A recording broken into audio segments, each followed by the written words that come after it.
Hello, and welcome to Season 2 of the Finals. I'm Adrex, the underqualified idiot who's quickly gonna explain everything new and changed since Season 1.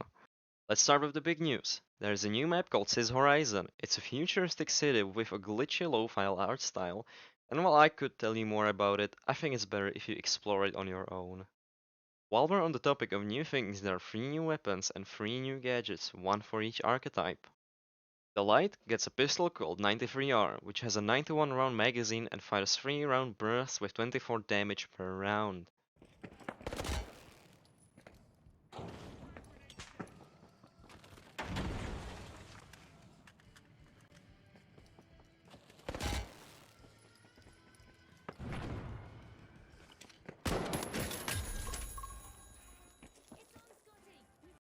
Mediums get a famous assault rifle that has a 27 round magazine and also fires in a 3 round burst with 23 damage per round.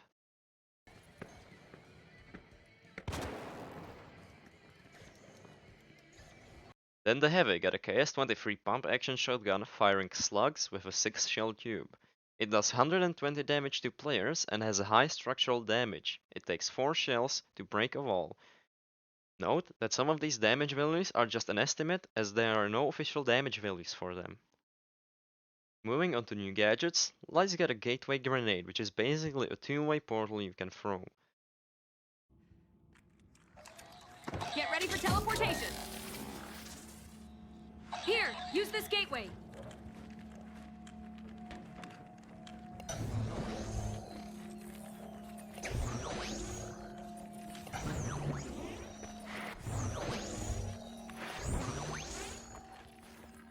Mediums get a data reshaper which can turn enemy defenses into harmless props.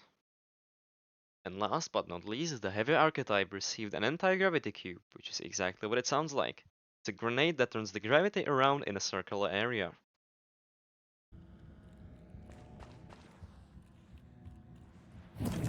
Watch your step!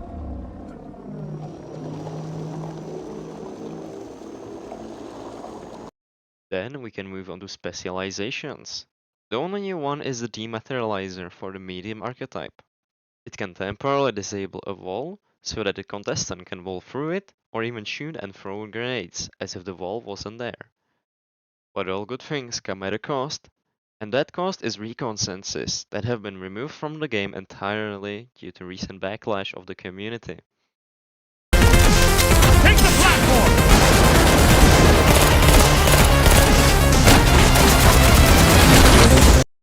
And what you just saw is the new game mode Power Shift. It's a brand new 5v5 game mode where two teams fight over a moving platform that changes directions depending on what team controls it. Players can customize anything about their loadout mid-game, even up to their archetype. Nothing is off limits. Now, for the balance changes. There's a lot of them, so I'm gonna go over the biggest changes and leave a link for the patch notes in the description down below.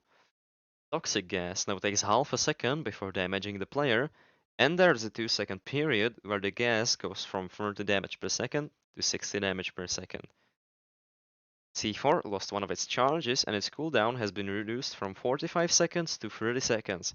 Also, its minimum damage went from 93 to 75 damage. And for the biggest challenge, we have the defibrillator.